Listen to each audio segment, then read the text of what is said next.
நான் கேட்ட வரைக்கும் அந்த ஸ்டூல்ஸ் பர்சன் என்ன சொன்னாங்கன்னா, சார் இந்த பிளான்ட் வந்து இந்தோனேஷியாவில் தான் போட்டிருக்கோம், இனி இந்தியாவில் வந்து நாங்கள் லான்ச் பண்ணலாம், மேபி அதர் வெட்டிவ் அதர் ஸ்னைடர், ஸோ இன்னும் வேறு கூலிங் யூனிட்ஸ் இருக்காங்களே, ஸோ அவங்களாம் போட்டிருக்காங்களான்னு எனக்கு தெரியல.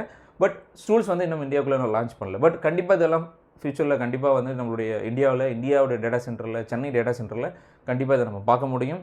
இதெல்லாம் வந்து நம்ம மெயின்டைன் பண்ணும்போது தான் நம்மளுக்கு கண்டிப்பாக அதோட இஷ்யூஸ்லாம் தெரியும். ஏன்னா it is not very easy. ஏன்னா கண்டென்சேஷன் ஒன்று இருக்குது, கரெக்டுங்களா?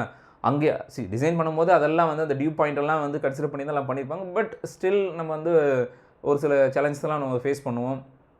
மெயின்டெனன்ஸில் வந்து நிறைய இஷ்யூ ஃபேஸ் பண்ணுவோம்.